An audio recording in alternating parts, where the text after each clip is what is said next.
Hey, what is going on, ladies and gentlemen? My name is Rage, and we are back today to cover the Blastaar Invasion Scourge event now that it's fully live in its entirety. As you can see here, this is in fact going to be the event here for more additional shards of Blastaar, in addition to a 5 red if you are able to land in the top rankings for this limited time leaderboard event. Now, guys, I'm not going to be going through this video and showing you the gameplay footage of what it did, because to be quite honest, it wasn't bad at all.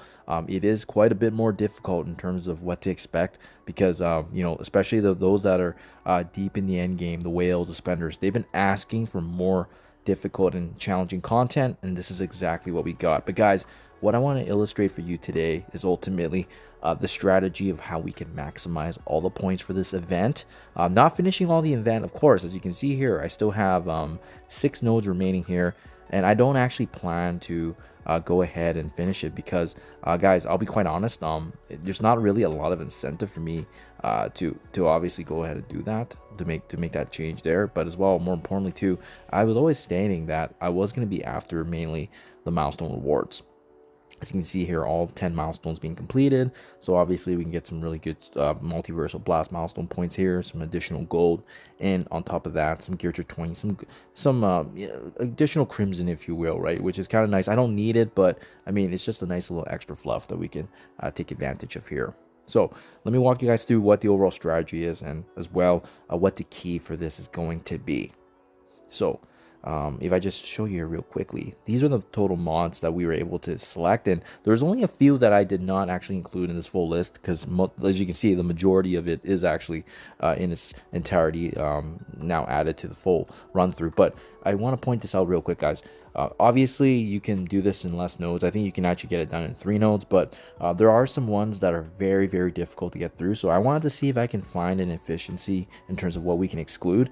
So we'll walk through that, of course, and then we'll talk about real quickly here which ones have been actually excluded. But there's some really big packs here, and it doesn't really show me the full list here what I took out, so I might actually have to finish this run and show you what exactly it looks like. But let's go ahead here. Maybe I'll just go through the nodes all the way from 1 to 4, and then I'll claim the rewards, and I'll show you what exactly was excluded, so that way it's a little bit more clear. But just know that 310 mods is kind of the minimum that you need to do in order to complete 4 nodes, and that gives you all the rewards here, right as you see. So I'm just gonna go ahead, I'm just gonna claim this, take advantage of it there. As you can see, some resources along the way.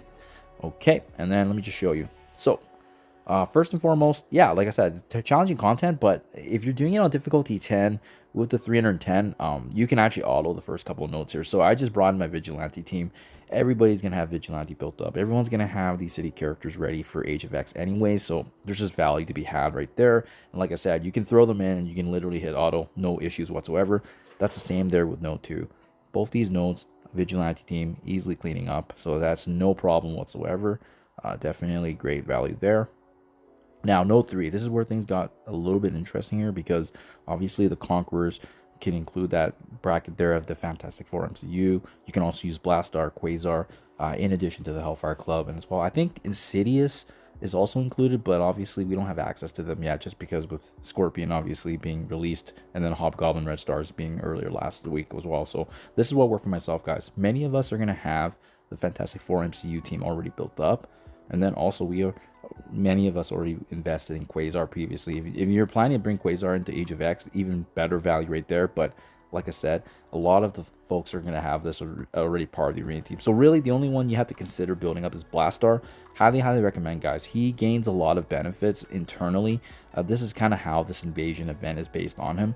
And really the gist of this is making sure that he has his bomb bursts, and then unleashing his devastating ultimate ability is kind of what we did. But yeah, even with Fantastic Four, with Quasar and Blastaar, and you'll see Fantastic Four is actually the team that does have a disadvantage in this Scourge event.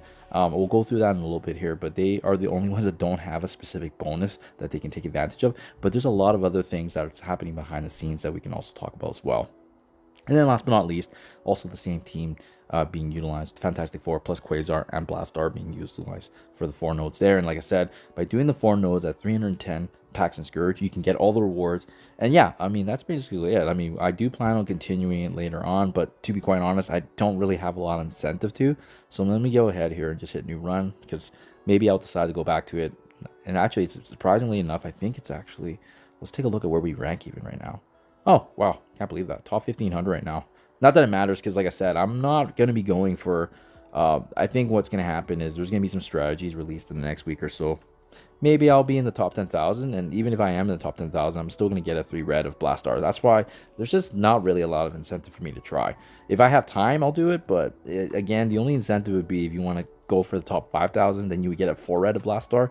But I suspect that there's going to be more efficiencies along the way, and I don't know if it's going to be worth our time. So let's go ahead now. 310 packs. I'll show you the ones that I've excluded purposely, just because of the fact of how much more difficult it makes. So the big two are the two bottom of the ones down here.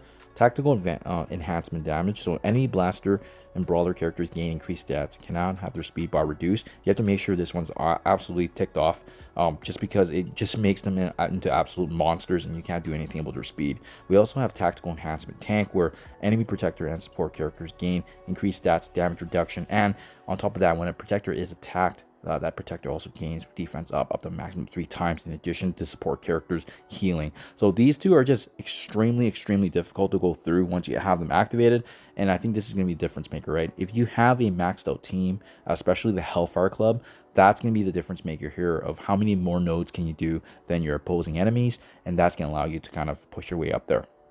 So those two I do have purposely excluded. Another one that I've excluded intentionally here is the enemies gaining 30% HP. This one hurts a lot more than you think, just with them gaining a third of their additional extra HP, making them more difficult to take down, and it can actually slug down the entire run overall. It just makes it more smooth, and especially if we don't need it, this is a huge one, especially adding 30 mods right there. And then the big one, in my honest opinion, is actually ticking off World at War.